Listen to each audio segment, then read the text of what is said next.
Assalamualaikum warahmatullahi wabarakatuh. Gimana kabar hari ini? Sehat? Aduh, sarapan udah belum nih? Sudah ya. Harus sarapan dulu. Kalau belum, nanti kita sarapan bareng ya. Gitu ya. Oke, kita hari ini masuk di dalam mata kuliah Hukum Perdata Internasional. Tentu banyak hal yang bisa kita bahas di mata kuliah ini ya. Kita masuk di materi mata kuliah Hukum Perdata Internasional. Tentu kalau kita bicara tentang Hukum Perdata Internasional, kalian bisa lihat di slide ya. Tentu kita perlu dulu untuk membahas pertanyaan-pertanyaan paling sederhana tentang apa itu hukum. What is law? Kenapa? Karena sangat penting sekali bagi kalian semua untuk memahami hal-hal yang sifatnya dasar itu tadi. Apalagi kalian ini kan adalah mahasiswa Fakultas Hukum kan? Tidak mungkin mahasiswa Fakultas Hukum tidak mengerti, tidak paham tentang definisi hukum itu sendiri. Kalian semester berapa sekarang? 4 ya. Artinya kan kalian sudah melewati begitu banyak semester dan tentu pembelajaran tentang hukum. Saya ingin mengulas kembali pemahaman kalian tentang apa itu hukum. Saya ingin, mungkin ada mahasiswa yang bisa menjelaskan atau memberitahu hukum itu apa sih sebenarnya di dalam pemahaman kalian. Ya, hukum itu apa? Dari kamu. Hukum adalah sekumpulan nilai, asas, norma, dan aturan yang dibuat oleh pejabat yang berwenang yang bersifat memaksa dan mengikat, dan adanya sanksi jika dilanggar. Yang lain sepakat? Sepakat. Saya kira itu adalah definisi yang paling sempurna ya untuk mengatakan apa itu hukum. Inilah yang saya harapkan dari mahasiswa kita. Kalian paham betul dengan definisi hukum itu. Ya, hukum itu kalau kita rangkum dari apa yang disampaikan oleh teman kita tadi, bahwa setidaknya dia memiliki berapa unsur? 4 unsur. Unsur yang pertama adalah dia merupakan sekumpulan nilai, apa lagi? Azas dan norma serta aturan. Kalian tentu paham betul dong definisi dari masing-masing ini. Nilai, azas, norma, dan aturan. Tentu ada perbedaan di antara keempat ini kan? Iya kan? Betul. Kalau kita bicara tentang norma, misalnya, ada berapa norma yang berlaku di negara kita misalnya? Kalian tahu? Ada berapa norma? Anissa, ada berapa norma? Sebutkan satu norma. Norma kesusilaan. Apa lagi? Norma agama. 2 lagi? Kesopanan. Dan yang terakhir adalah norma hukum. Dan setiap norma itu memberikan sanksi. Ya. Lalu kalau kita membandingkan norma dengan nilai. Nilai itu tidak memberikan sanksi, tetapi nilai itu merupakan patokan mana yang baik, mana yang buruk, mana yang berperi kemanusiaan, mana yang tidak, mana yang salah dan benar. Dia merupakan materi fundamental sebelum terbentuknya azas norma sampai berakhirnya kepada aturan hukum. Ya. Kalau kita kembali kepada definisi hukum tadi, unsur kedua adalah bukan unsur pembentuk. Ada kewenangan di dalamnya. Iya kan? Dia harus dibuat oleh pejabat yang berwenang. Apakah kalian bisa membuat hukum? Tidak. Karena kalian bukan pejabat yang berwenang. Siapa pejabat yang berwenang di negara kita? DPR. MPR. Presiden. Presiden bersama-sama dengan DPR. Iya. Apakah orang tua kalian bisa membuat hukum? Dia berwenang di rumah. Hah? Tidak. Hah? Di rumah mungkin iya. Oke, kita lanjut ya. Unsur ketiga adalah apa?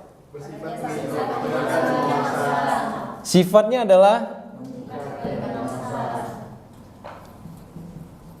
kalau bahasa keren Inggris itu binding and force, ya, atau bersifat mengikat dan memaksa. Kalau dia bersifat memaksa, artinya kalau dia tidak dikerjakan, maka ada konsekuensi hukumnya kan? Yang itulah yang kita temukan di dalam unsur keempat dari hukum itu. Harus ada sanksinya. Inilah yang kemudian harus dipahami oleh semua mahasiswa Fakultas Hukum, agar kemudian ketika ditanya lagi oleh orang-orang yang bukan hukum khususnya, dia bertanya dengan kalian, apa itu hukum? Kalian sudah bisa menjawab dengan baik. Ya. Oke, kita lanjut kepada materi selanjutnya. Kalau kita bicara tentang hukum perdata internasional, ada kata kedua di situ, perdata. Kalian sudah mengambil mata kuliah hukum perdata kan? Sudah di semester 2 kalau saya tidak salah. Kira-kira kalau kita bicara tentang perdata atau keperdataan, apa yang dibahas di dalamnya? Kalau kita bicara keperdataan itu apa yang dibahas? Hubungan yang privat. Kita bicara perdata di sini. Maka ada 4 hal yang dibahas di dalam keperdataan. Pertama, bicara tentang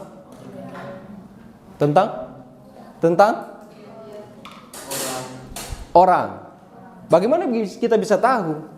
Kita dapat mengacu kepada kitab undang-undang hukum perdata. Di situ kita melihat ada 4 bagian kan di dalamnya. Maka bagian pertama kita bicara tentang orang. Bagian kedua kita bicara tentang benda. Bagian ketiga perikatan. Atau mungkin nanti turunannya adalah kontrak dan perjanjian ya. Dan yang terakhir bicara tentang bukti dan daluarsa. Kalau kita lihat di dalam pembagian buku perdata itu, mungkin yang paling sentral ya adalah bicara tentang bagian buku ketiga. Meskipun yang lainnya juga penting, tetapi yang paling sering dibahas adalah bicara tentang perikatan. Kita masuk di dalam perikatan sebelum kita menuju kepada internasional ya. Karena kalau kita bicara tentang hukum perdata internasional itu, kita akan membahas tentang aturan-aturan hukum keperdataan yang berlaku secara nasional juga. Jadi kalian harus paham betul dengan aturan nasional tentang keperdataan kita. Oke? Kita bicara tentang perikatan. Saya ingin tahu pemahaman kalian. Perikatan itu apa? Apa yang dikatakan oleh perikatan itu? Suatu hal yang mengikat. Antara manusia dengan manusia lain karena adanya kata sepakat. Berarti kita bisa mendefinisikan dia sebagai suatu perjanjian atau bisa juga kontrak. Kita masuk ke dalam pembahasan tentang perjanjian atau kontrak ya. Saya ingin tahu, karena kalian pasti sudah membahas ini sebelumnya. Tapi kita perlu memantapkan lagi materi dan keilmuan kita serta pengetahuan kita tentang perikatan. Kalau kita bicara tentang perikatan, kita bicara tentang perjanjian dan kontrak. Tentu kita perlu tahu bagaimana sebuah perikatan, sebuah perjanjian atau kontrak itu dapat dibuat. Bagaimana kemudian kita bisa mengatakan perjanjian ini sah atau tidak. Betul? Maka saya ingin tahu ada berapa syarat yang harus dipenuhi agar perjanjian ini dapat dikatakan sah menurut hukum. Ada 4. Yakin? Keyakinan itu tumbuh dari mana? Dari hati. Oke. Ada 4 ya? 1 apa? Kesepakatan. Yang kedua? Kita bicara tentang kecakapan di dalamnya. Yang ketiga? Yang ketiga adalah suatu hal tertentu atau objek. Dan yang terakhir kita bicara tentang sebab halalnya. Ini adalah 4 syarat sah yang harus dipenuhi agar sebuah perjanjian itu dapat dikatakan sah atau tidak. Kalau kita lihat 4 syarat ini, di mana kita dapat temukannya adalah di pasal 13, 20 KUH Perdata. Apa yang dimaksud dengan sepakat? Setuju? Atau apa? Apa yang dimaksud dengan kesepakatan itu?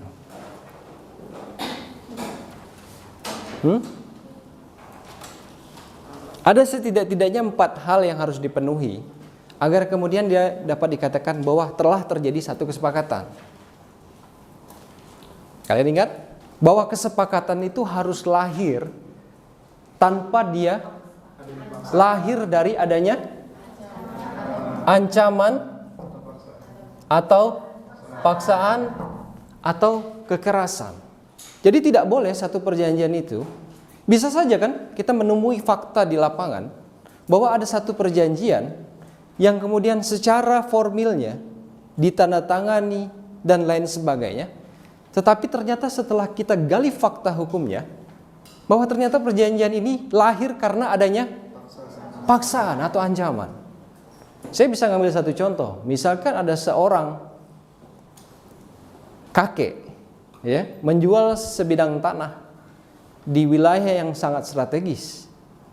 Ya kan? Tetapi kemudian harga tanahnya yang tercantum di dalam perjanjian itu, misalkan kita ambil 300 meter persegi ya. Tetapi harga tanah itu hanya dihargai 50 juta. Tentu kita perlu bertanya-tanya dong. Perlu ragu-ragu dong untuk melihat perjanjian ini. Mana mungkin sebuah tanah dengan luas 300 meter persegi hanya dihargai 50 juta.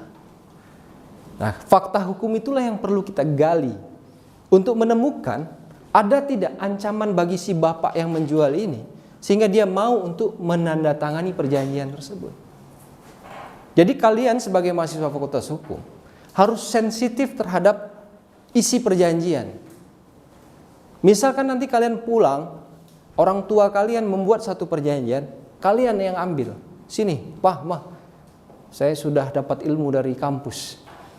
Saya mau lihat perjanjiannya. Iya kan? Papa mama kalian jual mobil. Umumnya mobil itu dijual dengan harga 1 miliar misalnya. Tapi dilihat di dalam perjanjian hanya 100 juta. Kalian perlu menggali fakta ke orang tua kalian. Apakah ada ancaman terhadap orang tua kalian atau tidak? Ya. Yang kedua, kesepakatan itu tidak boleh lahir dari adanya penipuan. Mungkin contohnya mirip-mirip lah yang tadi. Jadi tidak boleh kemudian kesepakatan itu dibuat dengan dasar adanya penipuan terlebih dahulu. Ya, yang ketiga, penyalahgunaan keadaan. Ya bisa saya kasih contoh. Seseorang menjual tanah lagi, tetapi kemudian dia membutuhkan uang cepat untuk misalkan pengobatan anaknya. Jadi ada keadaan yang digunakan oleh pihak pembeli untuk menekan harga, itu tidak boleh. Dia harus membeli dengan wajar. Ngerti? Paham? Yang selanjutnya tidak boleh lahir karena ada 4. Karena kehilafan. Jadi tidak boleh juga kesepakatan itu lahir karena adanya kehilafan. Jadi dia tidak, orang-orang yang membuat kesepakatan itu harus dipastikan dia tidak hilaf dalam membuat perjanjian. Yang kedua, kita bicara tentang syarat sah kedua adalah kecakapan. Saya ingin tahu pemahaman kalian tentang kecakapan ini. Kira-kira yang dikatakan cakap itu apa? Dapat melakukan perbuatan hukum. Cakap dapat melakukan perbuatan hukum. Yang lain? Berusia 21 tahun menurut KUH Perdata. Berusia 21 tahun. Sekarang saya tanya, kalian usia berapa rata-rata? Berarti kalian tidak cakap hukum? Berdasarkan KUH Perdata kata teman kita tadi, syarat untuk dikatakan dewasa adalah 21 tahun. Kalau kita melihat, ingin tahu ya, ingin melihat bagaimana kemudian seseorang itu dapat dikatakan dia cakap hukum atau dikatakan dewasa atau tidak, dalam konteks keperdataan, kita dapat mengacu ke dalam pasal 330 KUH Perdata. Di dalam pasal 330 KUH Perdata itu dikatakan bahwa untuk dikatakan sebagai dewasa, dia harus ya minimal berusia 21 tahun atau sudah melangsungkan perkawinan meskipun usianya belum 21. Kenapa? Kalau kita merujuk pada undang-undang perkawinan, orang dapat melangsungkan perkawinan hari ini, laki-laki dan perempuan itu batas usianya berapa? 19 tahun. Artinya ketika dia 19 tahun dia melakukan perkawinan, kemudian dia melakukan satu perbuatan keperdataan, dia tetap bisa dianggap sebagai dewasa. Karena berdasarkan 330 tadi, yang dapat dikatakan dewasa adalah syaratnya ada dua di dalam situ. 21 tahun dan atau sudah melangsungkan perkawinan. Ya. Itu bicara kecakapan. Lalu kita bicara tentang suatu hal tertentu, objek. Kira-kira bagaimana penjelasan dari ini? Jadi dalam membuat sebuah perjanjian atau perikatan harus ada objek tertentu yang diperjanjikan. Objek tertentu yang diperjanjikan. Misalkan saya ngambil contoh, saya menjual beli bulan. Ada objeknya? Boleh tidak? Tidak. Kenapa? Tidak? Tidak masuk akal. Kenapa? Alasan sederhananya aja. Karena saya tidak punya hak milik atas bulan tersebut. Artinya saya tidak bisa menjual bulan itu. Jadi, tapi saya ambil contoh lain. Kalau kita kan mahasiswa fakultas hukum ya. Kalian sangat tahu sekali bahwa ada satu benda bernama narkoba. Dia suatu objek tertentu. Apakah kita boleh menjual narkoba? Tidak boleh. Karena nanti berhubungan dengan syarat sah keempatnya, yaitu adalah sebab halal. Jadi kalau kita kembali ke syarat sah suatu kontrak nomor 3, bahwa dia harus ada objeknya. Ya. Ada objek yang kemudian menjadi tujuan dari terjadinya perikatan atau perjanjian tersebut. Tidak bisa misalkan Rafli misalkan menjual masa depannya. Saya jual masa depan saya, itu tidak bisa. Ya, tapi harus ada suatu objek tertentu. Oke, kita lanjut. Sebab halal. Kira-kira sebab halal ini apa? Dia harus mengandung klausal-klausal yang sifatnya halal. Tidak boleh yang haram. Ya. Halal di sini dia harus memenuhi setidaknya 3 situasi atau 3 syarat. Bahwa apa? Perjanjian itu tidak boleh 1 bertentangan dengan undang-undang atau peraturan. Yang kedua, tidak boleh bertentangan dengan kesusilaan. Jadi tidak bisa kamu membuat satu perjanjian yang bertentangan dengan kesusilaan. Saya ngambil contoh. Misalkan ada satu perusahaan celana dalam. Iya kan? Datang ke Indonesia mencari model. Kamu misalnya. Terus dia ingin mengadakan satu perjanjian. Mas, saya butuh model untuk memamerkan boxer ini, celana dalam saya ini katanya. Tapi berdirinya di Jalan Sudirman biar dilihat oleh banyak orang. Saya bayar 500 juta katanya. Kira-kira ketika terjadi perikatan sah tidak? Karena apa? Bertentangan dengan kesusilaan. Karena di negara kita untuk tidak berpakaian di tengah jalan itu melanggar kesusilaan kan? Apa boleh? Tidak boleh. Di negara kita nggak boleh ya. Sesuai dengan tempatnya. Di Bali boleh nggak? Boleh ya. Jadi ngadain perjanjiannya di Bali aja begitu. Secara umum ya tetap mengikuti aturan nasionalnya, tidak boleh. Kalau Bali itu dia punya excuse sendiri untuk warganya dalam berpakaiannya, dan itu bukan dari pembahasan kita ya. Yang selanjutnya dia tidak boleh bertentangan dengan ketertiban umum. Saya ngambil satu contoh. Misalkan Rafli membuat satu perjanjian dengan Anissa. Perjanjiannya adalah kalau saya kasih kamu uang, kamu akan ambil batu lempar ke atap rumah orang. Akan terjadi satu perjanjian.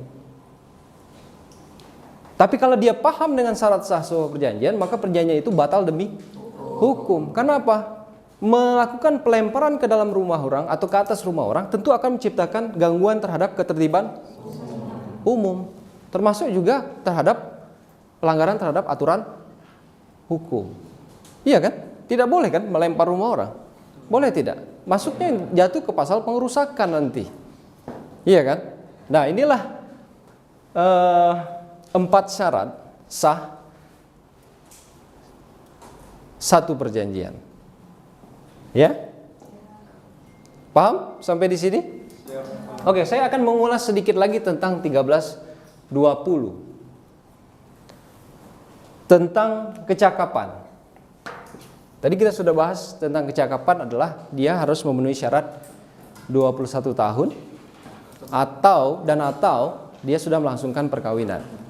Sekarang pertanyaan saya, kalau misalkan kamu berusia berapa? 19 tahun melakukan atau mengadakan suatu perjanjian dengan pihak lain berusia 30 tahun, apakah perjanjian ini dapat dikatakan sah atau tidak? Sah. Tetapi pertanyaan saya, dia tidak memenuhi syarat kecakapan menurut Undang-Undang KUH Perdata, terutama khususnya pasal 330. Bagaimana argumentasi kalian? Sah tapi sifatnya voidable atau dapat dibatalkan. Sah, tetapi sifatnya dapat dibatalkan. Maksudnya apa? Sewaktu-waktu apabila perjanjian tersebut tidak sesuai dengan apa yang diperjanjikan, maka dapat dibatalkan. Bagus. Ada lagi penambahan sedikit? Jadi selain dia tidak sesuai dengan apa yang diperjanjikan, apa lagi? Juga terdapat kerugian pada Juga terdapat hal-hal atau potensi kerugian yang akan muncul bagi si pembuat perjanjian, khususnya yang berusia di bawah 21 tahun. Artinya, meskipun ada aturan hukum yang mengatur di dalam pasal 330 bahwa syarat usia itu adalah 21 tahun untuk mengadakan satu perbuatan keperdataan, tetapi ketika terjadinya kesepakatan untuk membuat satu perjanjian oleh anak 19 tahun tadi, tidak kemudian serta-merta kita bisa mengatakan bahwa perjanjian ini tidak sah. Perjanjian itu ketika dia tidak memenuhi syarat ke-1 dan ke-2 misalnya, maka sifat dari perjanjian itu adalah voidable atau dapat dibatalkan sesuai dengan apa yang disampaikan oleh teman-teman tadi. Ya. Jadi meskipun 19 tahun mengadakan perjanjian, dia tetap sah. Dasar filosofisnya kenapa? Kira-kira. Kenapa saya turunkan lagi usianya.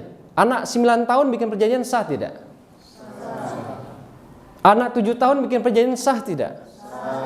Kenapa kira-kira kok masih sah? Karena dia subjek hukum. Karena dia merupakan subjek hukum. Karena kita perlu tahu bahwa subjek hukum itu dapat melakukan perbuatan hukum.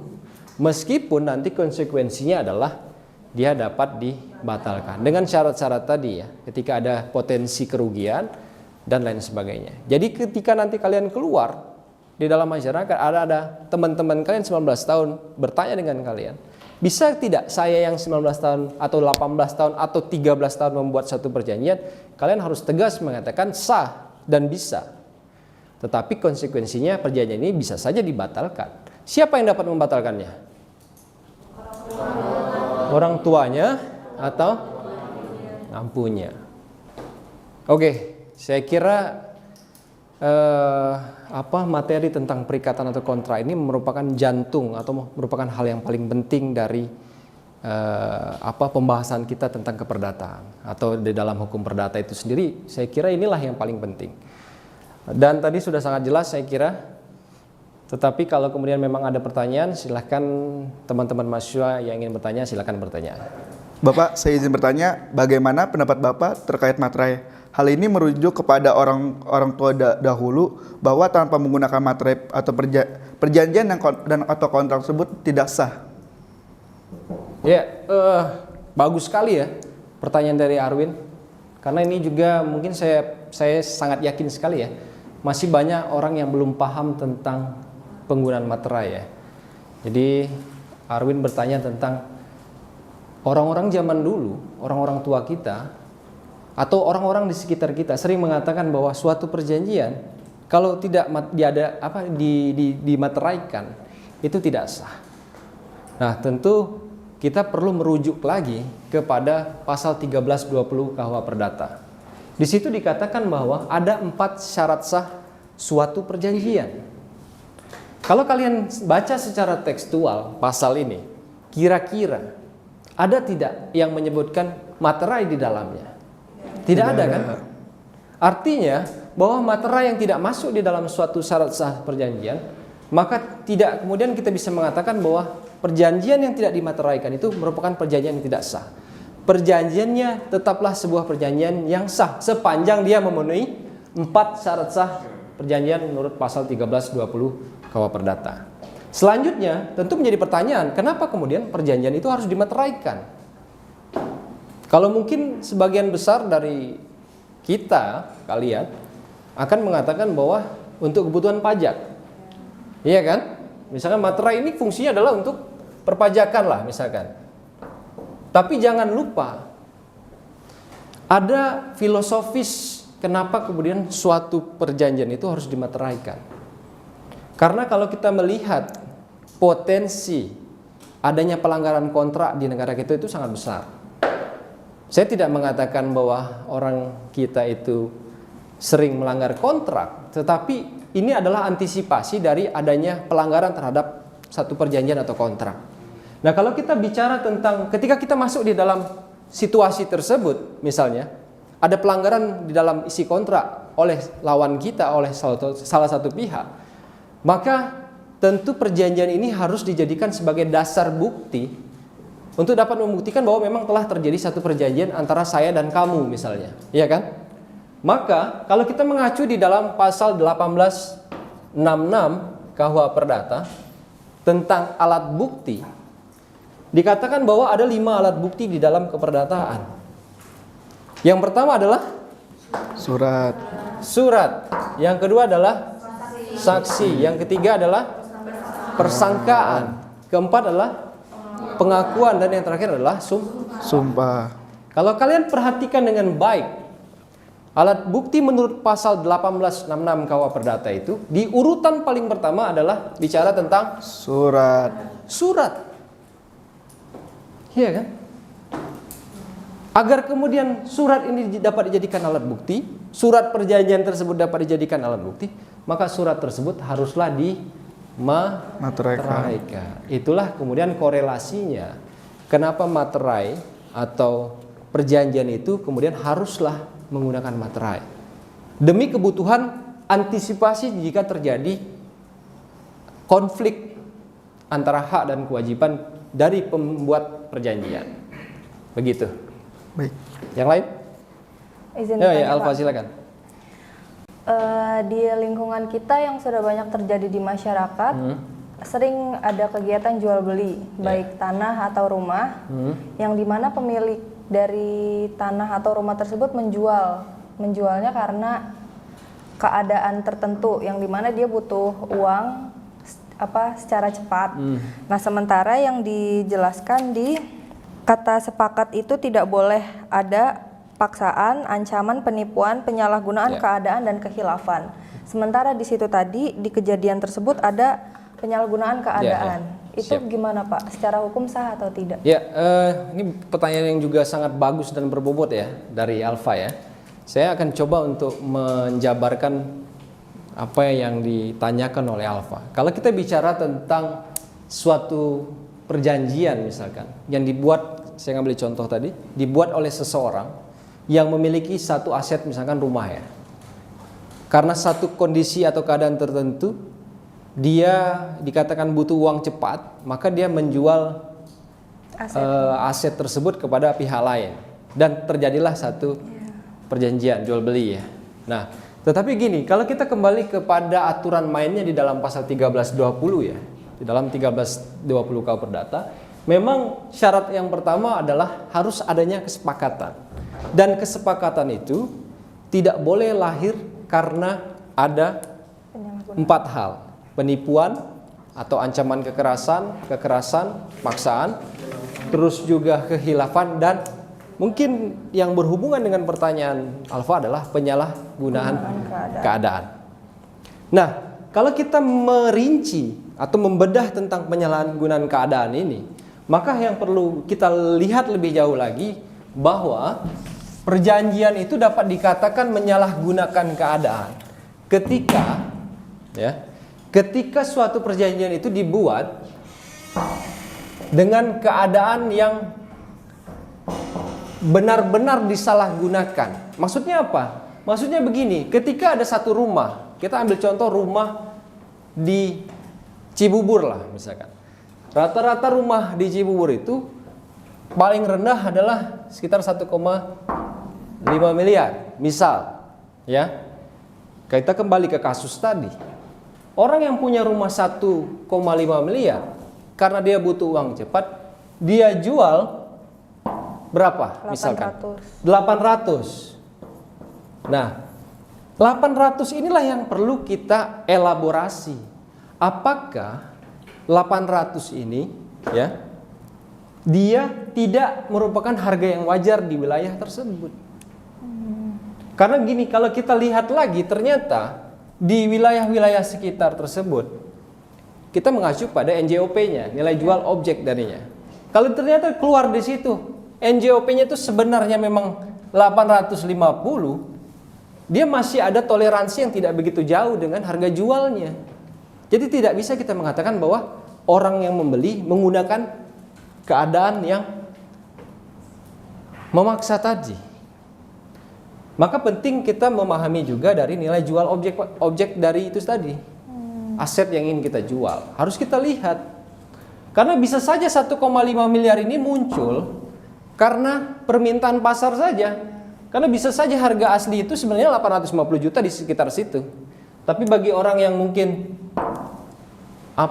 ngerasa rumah saya harusnya segini, dia bisa saja menaikkan ini. Jadi tidak sesederhana itu memang melihat suatu perjanjian.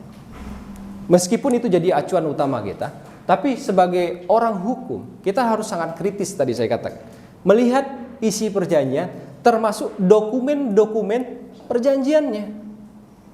Jadi kalau kita bicara rumah, lihat dokumennya, lihat berapa nilai jual objek tersebut sebenarnya.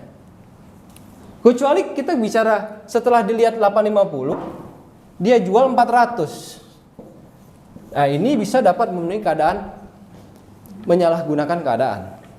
Karena begitu jauh. Bisa saja perjanjian itu nanti dapat dibatalkan. Karena kalau dia tidak memenuhi unsur syarat pertama adalah perjanjian itu dapat dibatalkan. Tetapi bukan berarti kemudian dapat dibatalkan dalam prakteknya ya. Tidak bisa kemudian setelah dia terima duitnya, dia pakai duitnya, dia batalkan perjanjiannya. Tetap harus dia mengganti kerugian-kerugian tertentu yang mungkin harus disepakati secara bersama. Karena apa? Karena si pihak penjual yang sudah menerima uang tadi sudah menikmati hasil uang tersebut kan. Jadi memang tidak sesederhana itu menyelesaikan masalah hukum. Tetapi teori ini bisa kita pakai dan kita gunakan untuk menganalisa suatu perjanjian. Bayangkan kalau kita tidak punya dasarnya, tentu kita akan sangat sulit sekali untuk mengatakan perjanjian ini sah atau tidak. Saya kira itu ya. Mungkin kalau ada pertanyaan lagi kita sambung di pertemuan minggu depan. Ya, saya kira pertemuan kita cukup sampai di sini. Nanti di pertemuan berikutnya kita akan membahas hal-hal lain yang berhubungan dengan materi kuliah kita. Dan saya harapkan kalian dapat terus membaca materi tersebut sehingga nanti di dalam kelas akan hidup kembali dan mahasiswa juga menjadi mahasiswa yang aktif. Saya kira itu dulu dari saya di pertemuan kali ini. Assalamualaikum warahmatullahi wabarakatuh. Waalaikumsalam.